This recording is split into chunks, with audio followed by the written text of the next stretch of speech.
Rank 1. The Unkindled. You climb out of a coffin in a field of graves. The world is quiet. Every other lid is sealed. Yours is the only one open. You don't know how long you were in there.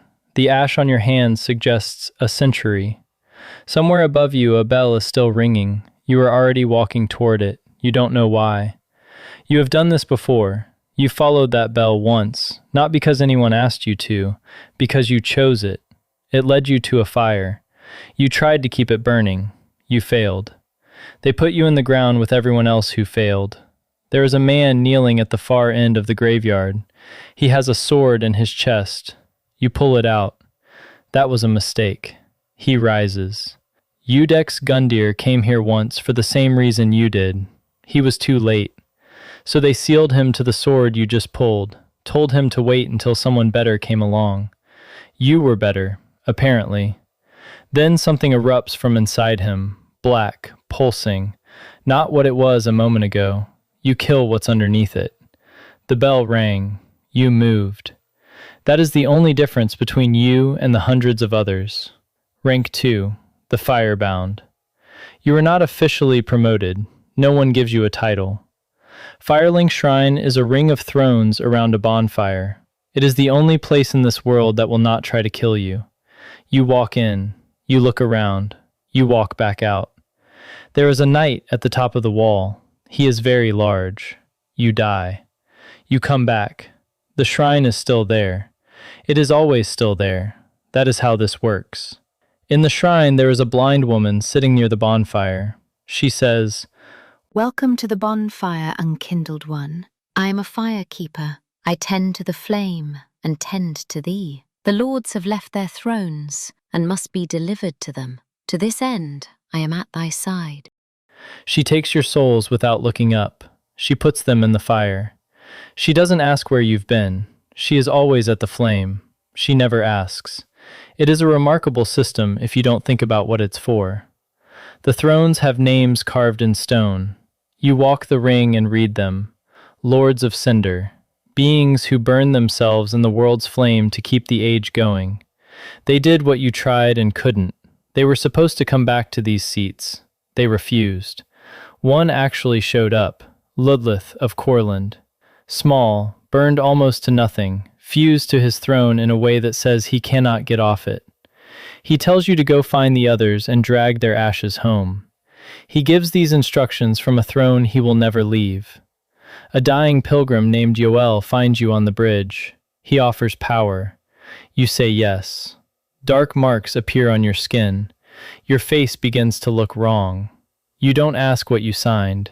You needed the power more than you needed the answer. The duty is simple. 4 lords have left their posts. You find them. You return their ashes. The path to the first flame opens. Then you do the thing they refuse to do. You are dead, bound, and being pointed outward. Rank 3. The Wanderer.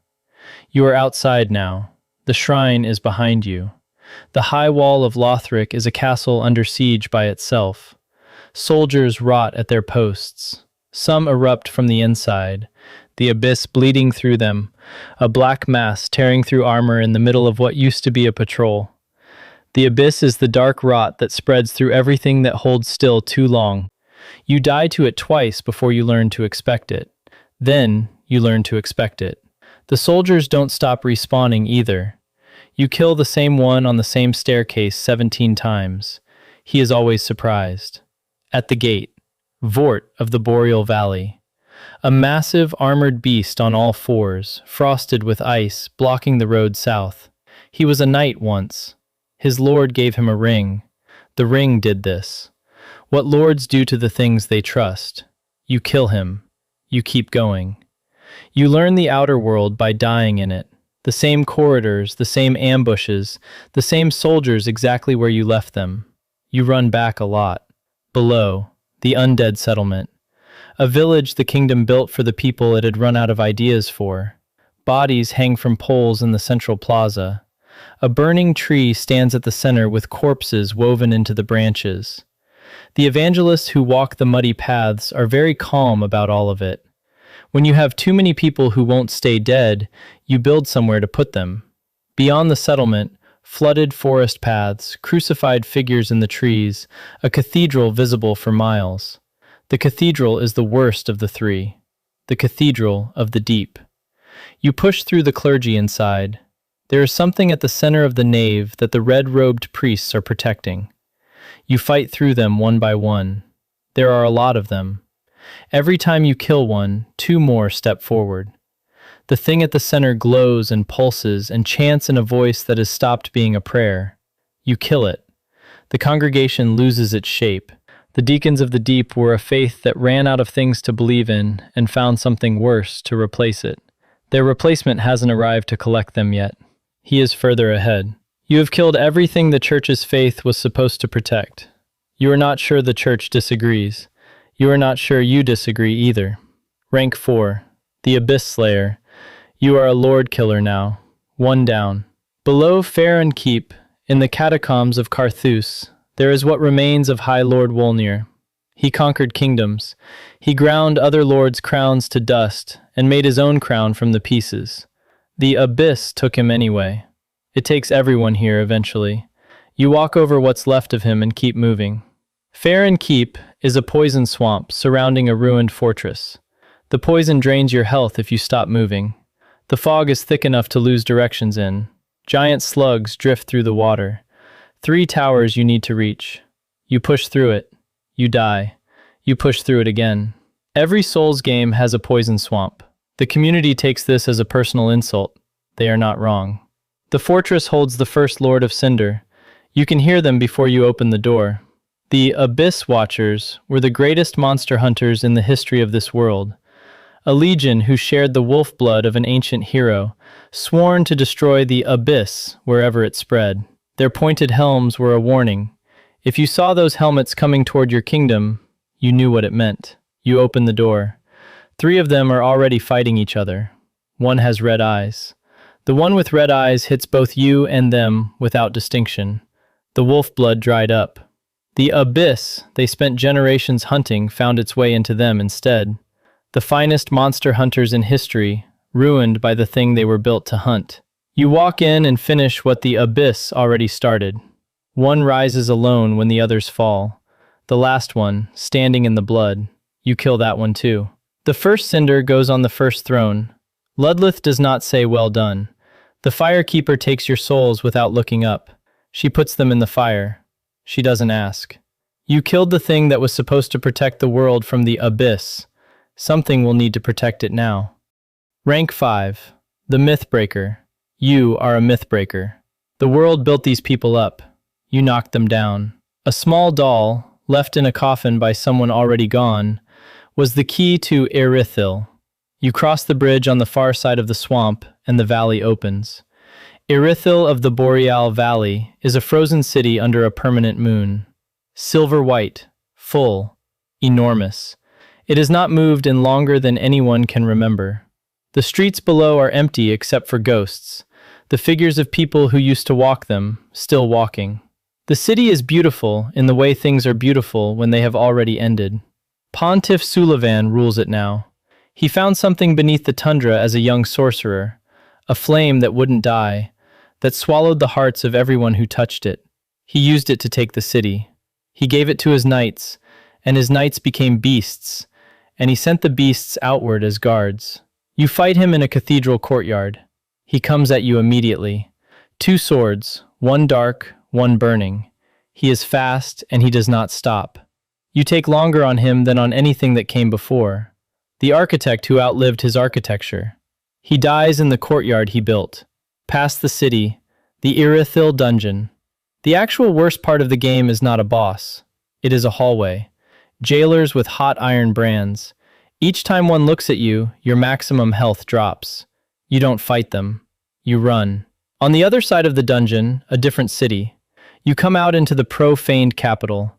Ash and burned bodies and empty goblets tipped in the rubble. Yorm the Giant is on the throne at the far end. He is enormous. He doesn't move when you enter. He is just sitting there in the ruins of the city he tried to save. He was asked to lead the people his ancestor once conquered. He fought for them. He lost the one person he was actually protecting and threw down his shield after that. He linked the first flame to try to stop the profaned flame from taking his city. It didn't work. He came back to ash. A man in a round iron helmet is waiting at the fog gate. He traveled a very long way to honor a promise. Yorm, old friend, I, Sieg Ward of the Knights of Katarina, have come to uphold my promise. Let the sun shine upon this Lord of Cinder. Yorm rises when you enter. The storm ruler in your hands is the weapon he made for exactly this. He made two of them. One for the people who doubted him, one for his dearest friend, in case he became something that needed to be killed. He became that thing. Siegward keeps the promise. You help. The giant falls. Lonely Yorm became a Lord of Cinder to put the profaned flame to rest, knowing full well that those who spoke of him as Lord were quite insincere. He linked the fire to save his people. His people doubted him. The fire didn't care either way. 2 cinders now. You are getting good at something that should not have a learning curve. In Anerlondo, in a cathedral above a deep chasm now flooded with dark sludge, you find where Aldrich was sleeping. His coffin is empty. He already left. A man named Hawkwood told you about him back at the shrine. He said it flat, the way you say something you've already made your peace with.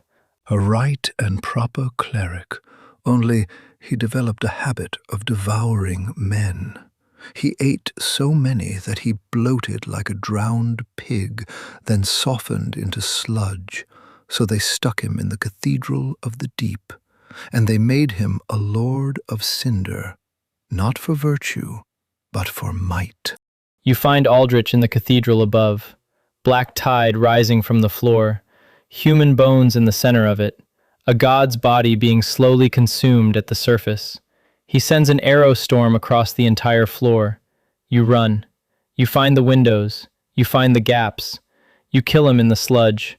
3 cinders by your hand. 3 myths examined. 3 lords who were already broken when you found them. You have not become something noble. You have become very good at cleaning up after failed ones. Rank 6. The Prince Killer. You are the blade the kingdom needed and didn't ask for. Emma, High Priestess of Lothric's Grand Cathedral, has been holding on long enough to give you this task. She places something in your hands. She charges you with delivering the prince from his transgressions. Then she dies at your feet. She was holding on long enough for this moment. That was what she had left. You use what she gave you. The dancer of the Boreal Valley appears. She was someone's daughter once, a relic of the old gods, the kind only those of divine blood were permitted to wear, still on her frame. Pontiff Sullivan gave her to this castle the same way he gave Vort to the high wall. His eyes, his blades. She dances when she fights. Long, fluid movements that pull her across the room faster than a thing her size should move. Every attack is a continuation of the last one. You die learning where the dances end and the killing begins. She is neither the daughter nor the weapon anymore. You kill her. The path into Lothric Castle opens above. The sky over Lothric Castle is the color of dried blood, an eclipse. It has been there for as long as anyone in the kingdom can remember. It does not move. The soldiers hold their posts under it like this is normal. Maybe by now it is. You fight through the castle, a dragon on the ramparts.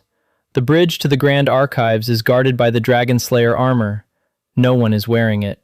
Apparently, that was the best guard the castle had left. The armor remembers the hunt. The man who wore it is long gone. You kill the armor. The doors open. The Grand Archives are full of scholars who dipped their heads in wax to keep the knowledge from driving them into something worse than madness. It does not always work. You dip your hands in the same vats. It helps with the curse in the stacks. You climb. Burning books. Wax on the stone floors. Sorcerers attacking from platforms you can barely reach. The rooftop is cold. The eclipsed sky over everything. You find the tower door at the far end. At the top, 2 princes. Lorien, burned, crippled, dragging a greatsword because he cannot lift it. Lothric, small, frail, riding on his brother's back, casting down at you. The Lothric bloodline was obsessed with creating a worthy heir, and when this proved impossible, resorted to unspeakable means. Suffice it to say, The path to linking the fire is a cursed one indeed. Lothric became capable of linking the flame. He refused. He chose his brother. They settled somewhere far from the throne to watch the fire fade from a distance. You found them. Lorien charges first. You kill him. Lothric touches his brother's body. He says, "For that is our curse." without accusation, without anger, this is simply the shape of their life together. They share everything, including death. You kill them both. The room goes quiet. Two people who looked at what you're doing and said no. You killed them anyway. The path to the kiln is open. You are the only one left who hasn't refused. Rank 7. The Heir of Cinders. There is nothing left between you and the fire. The kiln of the first flame is a plain of white ash under a dying sun, burnt orange, sinking. The ash shifts in a wind that never stops. The sky here is the color of the fire going out. You walk. Nothing stops you on the way. Just the walk. Ruins crumbling in a slow motion you can't catch. An entire dead world arranged around one flame. The soul of Cinder is waiting in the clearing. Humanoid. Tattered armor, embers leaking at the joints. It is not one thing. Every lord who ever linked the first flame is in there somewhere. All of them, standing between you and the bonfire. It switches stances. A sword, then a curved blade, then sorceries, then miracles. You recognize the moves. All of them. You have been through every fight that feeds into this one. It is the longest duel of the night. Every time you think you have the pattern, it shifts again. You are fighting the sum of every agreement ever made with the first flame. Then the music changes. You know whose music this is. It has been here longer than any of the kingdoms you walked through. The soul of Cinder is faster now, flames at every step. You take longer on this than on anything that came before it. You find your openings. You take them. You land the last hit. Everyone who ever said yes to the flame is in the ash around you now. You were better at it than all of them. The bonfire is behind you. There is nothing between you and the fire. There is nothing above you. Rank 8. The last link. You stand at the bonfire, the first flame, small somehow. After all of this, it fits in your hands. 4 thrones full. Yorm, who doubted and was doubted back. The Abyss Watchers, who became what they hunted. Aldrich, chosen for appetite, called a saint. Lothric and Lorien, born to burn, who chose each other instead. All their ashes carried back by you. You should feel something about that. You are not sure what. Uria is still in Firelink, where Yol used to sit before he died. You went back before the final walk. She called you Lord. She uses the old words. Thou art the true and deserving Lord of Hollows. I, Uria, and all of Londor embrace thy impending lordship. The dark marks on your skin are not power. They are a claim. Yol made the offer on their behalf. You said yes. You signed it. You just didn't read it. You think about what this fire is. Someone burned in it before you. Before that, someone else. Gwyn burned. His champions burned. The monarchs of every age between burned. Each time the flame lasted a little less long. Each time, someone has to be more completely consumed to get the same warmth. You climbed 8 ranks to stand here. Not at a throne, at a furnace. The throne is what they call it, so the next instrument agrees to walk in. The firekeeper comes to you. For the first time, she looks up. She doesn't speak. She is asking which way you have decided. You reach for the flame. You link it. You burn. For a moment, the sun returns. Gold spreading across the ash plain outside. The world gets one more cycle. One more age of fire, purchased at the usual price. The usual price is you. You know now why yours was the coffin that opened. The bell doesn't choose. It just rings until something moves. Somewhere in the cemetery of ash, under a pale morning sky, a lid shifts. A hand breaks through the ash. Another Unkindled wakes beside an open coffin in a field of graves. Cold stone, cold sky. The ash is still in the air. No name, no memory. A bell, still tolling. The firekeeper is at the bonfire. She does not look up. The thrones will need filling again. They always do. The first flame does not need heroes. It needs fuel. The coffins were never empty long.